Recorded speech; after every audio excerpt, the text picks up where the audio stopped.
Honorable President of Bharat, Srimati Draupadi Murmu ji, Director General Center for Land Warfare Studies, Your Excellencies and members from Diplomatic Corps, former Chiefs, General J.J. Singh, General Naravne, esteemed guests, distinguished scholars, members from the media, ladies and gentlemen, and I must make a special mention of the students from the universities and colleges who are sitting amongst us.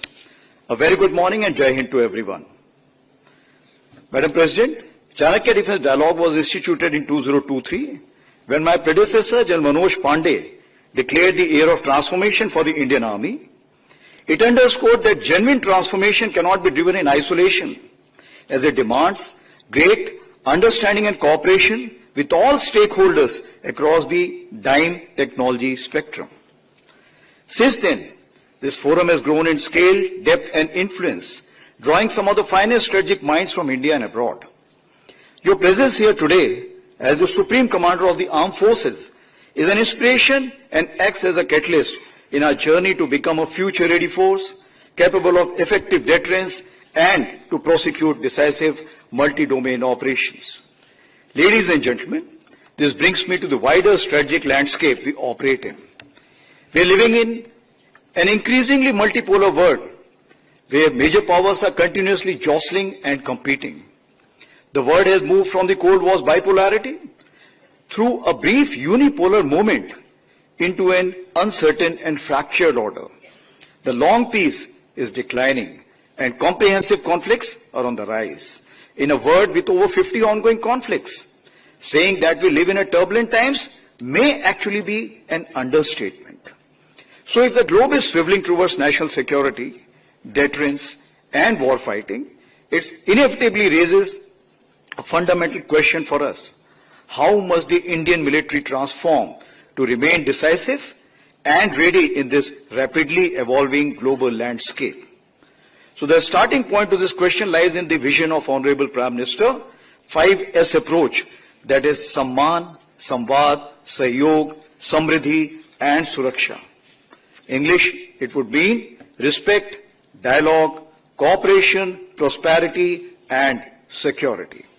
It guides how the whole of nation ecosystem must deliberate, coordinate and act through the Amrit Kal towards a Viksit Bharat. It is from this vision that this year's dialogue draws its theme, Reform to Transform, Sashakt, Surakshit and Viksit Bharat, that is strong, secure and developed Bharat.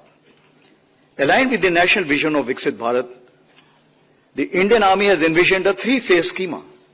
Phase 1, that is HOP 2032, a comprehensive framework under the decade of transformation or accelerated transition. Phase 2, that is STEP till 2037, a 5-year period of consolidated gains from Phase 1. And of course the Phase 3, that is a jump, 2047, when we graduate to the next level of integrated future-ready force design. Now this trajectory has further been strengthened when Honorable Raksha Mantri designated year 2025 as the year of reforms and proved its merit in Op Sindoor, where years of reform and readiness translated into decisive outcomes. So, as we carry this sovereign strategic success forward for future operations and the larger aspirations of Sashakt, Surakshit and Viksit Bharat, the real question before us is, what must propel our next leap? It is in that spirit that I will outline a set of springboards that will drive the Indian Army's transformation in the years ahead. The first springboard is Atmanirbharta Swadeshikaran se Sashaktikaran, that is self-reliance, empowerment through indigenization. It remains our first springboard. Its results are visible in defense manufacturing, space achievements and rapid military technology absorption. Yet, much more remains to be done as we deepen our self-reliant capability base. Second is Anusandhan or Twarit Anusandhan, that is accelerated innovations.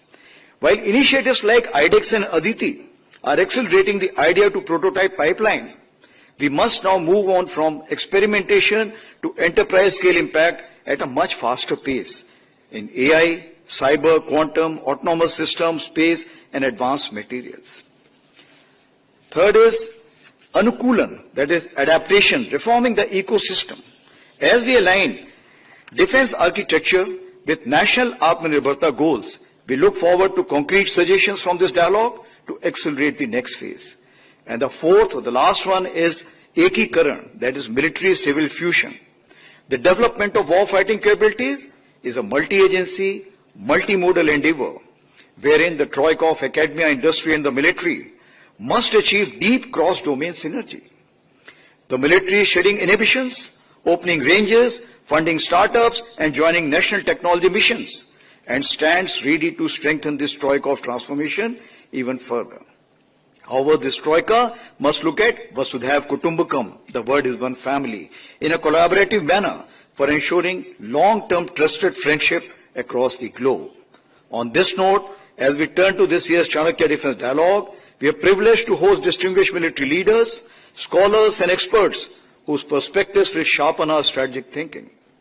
I am confident the deliberations today will yield actionable insights to propel our transformation journey forward. My sincere thanks to all participants for enriching this edition of the Chanakya Defense Dialogue. Madam President, may I request you please share your vision and valuable guidance to steer us forward in this vital journey of transformation. Thank you and Jai Hind.